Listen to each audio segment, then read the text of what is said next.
course, we are besieging Swansea, so as soon as Swansea becomes ours, it's game over. But I thought he accepted the peace demands. Oh, he has now.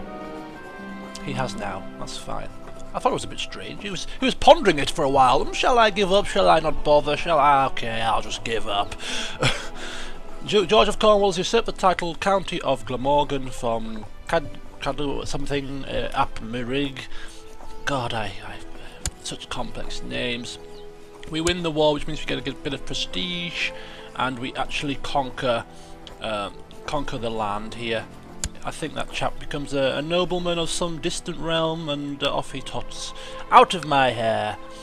Right, so we have another land to add to our domain size, which means that any further lands that we do conquer will no longer be we will no longer be able to have direct control. And again, because we've conquered this place, we have no full control of it until 1118, which is, how many years is that? That's 20 years from now. So these are pretty much dead lands. This one is 1104, which isn't too long. It's 6 years away, but we can't do anything here. We get a significant penalty to levy size and tax as well, so just have to live with it, I suppose. Alright, so we're going to create the Duchy of Deheubarth now. We have 2 counties in the Duchy, which means we have the potential to create the Duchy, and due to the fact that it hasn't been created yet.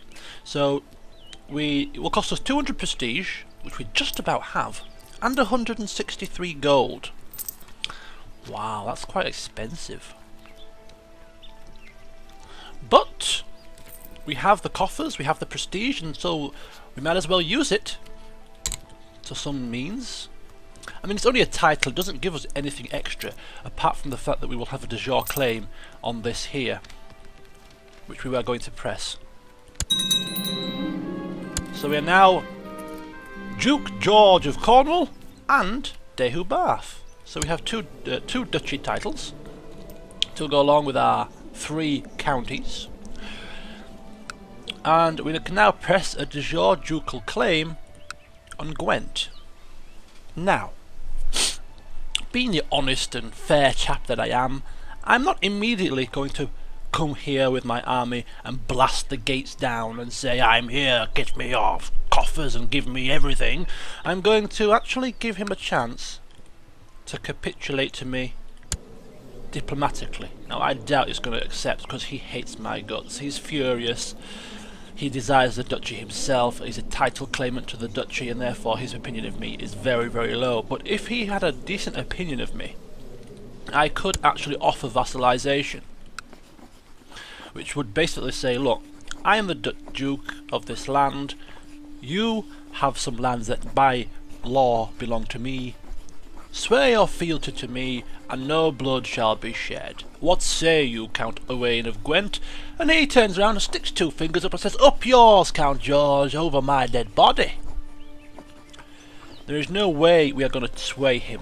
We have not enough power. There's not enough difference in our rank. He's a count, I'm a duke. Foreign culture, and also his opinion of me is low. So there is not a way on this earth that this guy is going to swear fealty to me. So I'm going to have to press the de jure ducal claim, which means I'm going to have to disband my unit before I can wage war. And then I'm going to have to once again press a claim myself here.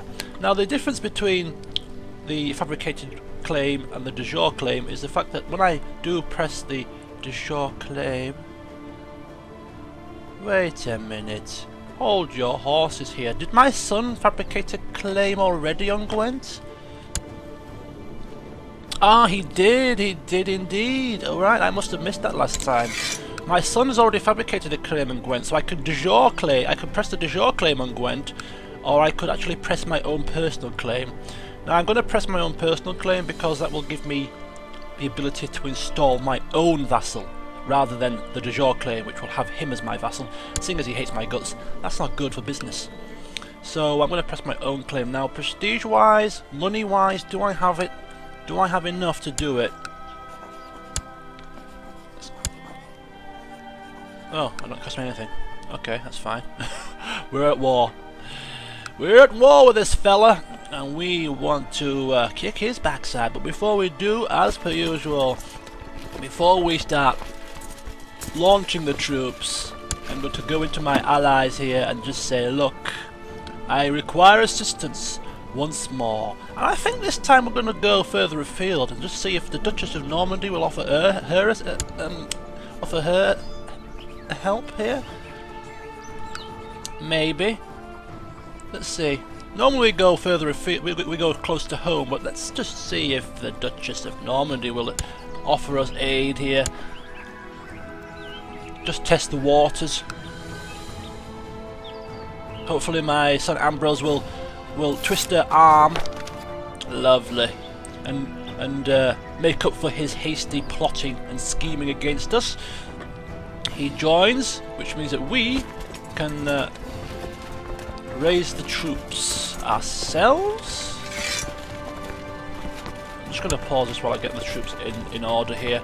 The boats, let's get the boats ready and waiting.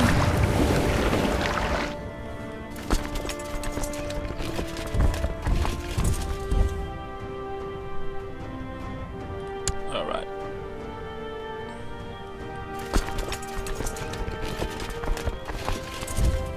Get them on the boats. We can see there that they... Whoa, look! 1,000 troops! A nice ally to have here. And then we're going to put the troops, merge them together, and then get them onto the land here.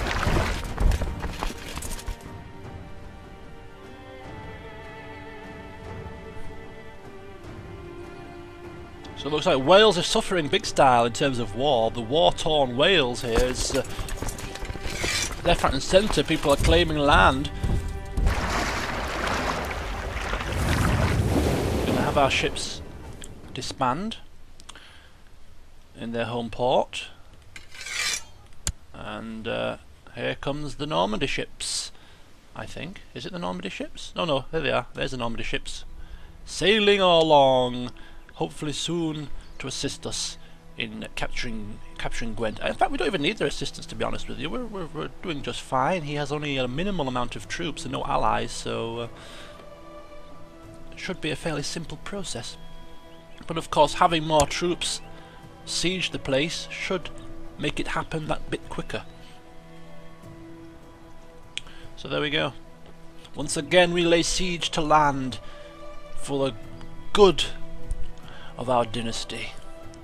And when we do capture this land, it will take... Oh, we actually... Now that we have 2 duchy titles, our domain size has increased to 4. So we can actually hold this as our own personal county now as well. Baron of Harrow, I think he's created another province somewhere. Yeah, he's created another province in Middlesex and he's become the Baron of Harrow. There you go. Wow, five settlements here. The king's seat of power.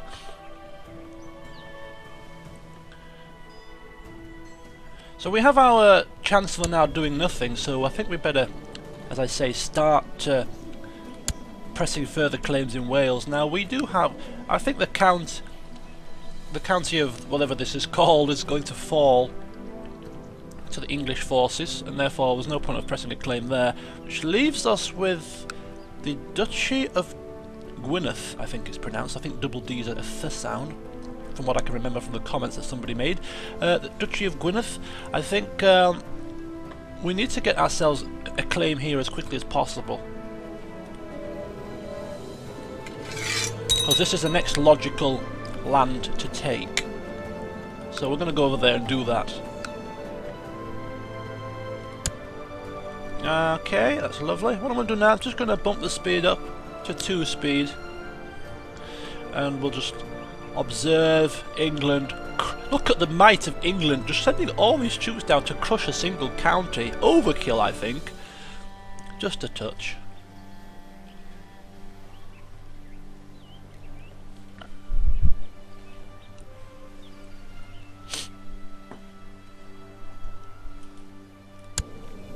Count Baldwin of Devon, and keep a close eye here, because when he dies and his son takes power, there is a possibility then I will be able to revoke the title here and have it for myself. Because I would much rather have Devon and Cornwall as my domain counties than any counties here, due to the penalty they're suffering. If I revoke this title and have it as my own, there should be no penalty to the tax and levy size, so having Devon as one of my domain counties would be far more effective than having one of these. And just speak of the devil, it's almost as if George did a bit of voodoo there. Yes, if this count dies, I will have... oh, he's died! What? Oh dear! What a crying shame. So, Count Robert of Devon becomes the new Count of Devon. My opinion of him is in the negative, only just slightly in the negative. But it is in the negative. So, we go to intrigue and plot. Yes, it's not quite there yet. I don't know, I'm going to try. I don't know if this is how it works, but if we take our spy master and have him build a spy network in Devon, I don't know if that increases the likelihood of that plot coming to my attention, but we'll see if it does. So the new Count of Devon comes into power. My spy is down there building a spy network, keeping an eye on things. My Chancellor is there doing his stuff. My steward is collecting taxes, and my bishop vassals do not need any work. I think we could do with a bit of a better buffer zone here. Bishop of Llandaff, which is there. So I'm going to bring my court chaplain up to increase the relations here. We are still in the green, but just to give us a bit of extra buffer. Hopefully he can improve religious relations to give us better opinion there. The Count of Devon actually likes us. It's a shame to revoke his title, but hey ho, that's the way of life. And we have another mayor, Mayor of Swansea, which is another mayor here, I believe, and he doesn't like me. That will hopefully change in due course. Nothing we can do about it really. We're getting 3.29 a turn, which is fairly healthy in fact.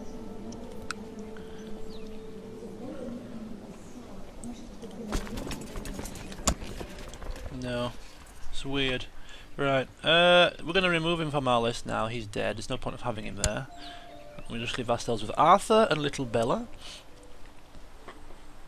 Or Baylor, however you pronounce it. And we come to the end of our first year. So I think it will be 5 years. This we're a little bit of a slower pace this session, nice and steady, just how I like it. But lots going on, of course, with the wars and things. Duke George, 44 years of age, still soldiering on. And of course, soldiering on even more so is the King, who is 71 still. He's still forming lands, creating titles, he's doing his job, waging war on behalf of his counts. What an honourable man. Tutor to 2 of my children. I mean, no closer a bond can there be between a king and his vassal than we have had. Duke George, we're down there, 100 opinion. He is our idol, and that is not an exaggeration. What have we got here? So it looks like that becomes part of England, yes. Count Eustace now has 2 lands, I think. Let's just double check. Yeah, 2 counties. I think this is de jure part of the duchy here of Gwynedd. So I think it is, yes. So if we control these 2 lands, we would have a de jure claim over this. I don't know how that will work because we've got High Crown authority, so I don't think we can take it away from him, but we'll see. It will have a de jure claim. So he's usurped the title, the war's ended, and Count Robert of Devon is rumoured to be involved in an assassination attempt on Oriel de Avranches. Who is she? Do we care who she is? What is her bloodline? What is her dynasty tree? House de Avranches. Her father? Oh, she's already dead. Oh, that was a quick that was a quick plot. I get the message of the 16th of December. Oh, it's from miles away. Wow, how slow am I? I thought this was just a recent message. Nope. He's had her murdered. Well, well, well. Talk about plotting and scheming. Let's have a look at his traits here. Yeah, he is a little bit deceitful. So we better keep our eyes peeled here and hope that he doesn't try to usurp our county of Cornwall title anytime soon, if any of the crown laws change, of course. So again, Zachariah pressing me for land. My sons are a needy bunch. And once again, how many lands does this have? It has, oh, 4 levels. It's amazing how quickly the sieges seem to occur when you're talking about other things. When I play this game on my own without LPing it, it seems to take forever for these sieges to happen. You sat there watching them thinking, just hurry up and besiege the place. But now they just seem to fly by. I can't believe it. Very quickly. We can't enforce demands. He's going to hold out to the last settlement falls just to spite us. So we're going to have to besiege his last land, which is only a bishopric, so it shouldn't take too long, and the fort level is very low at level 1, so it's going to take a matter of about a month or so. We get a message that some bishop is potentially a better court chaplain than our current court chaplain. Now our current court chaplain is Bishop of St. Germain's. He's been our court chaplain for a little while, bishop stat of 18. This chap here, Bishop Arod of Landrath, he has a stat of 22. It's a massive difference. Now if we look, I think he's an honest man, he's an honourable man, is Duke George. Now if this was his own child asking, his children come first. But we have to, I think he's going to honour loyalty here. This chap has just come into our court after we've recently conquered Glamorgan, so we don't know anything about him. This could be for his own personal gain, it could be to spread slander about us. Of course it's probably not, but we don't know that. So we're going to honour this Bishop Oswald's loyal service, and we're going to keep him in his current post. So we're just going to say give him a chance for now.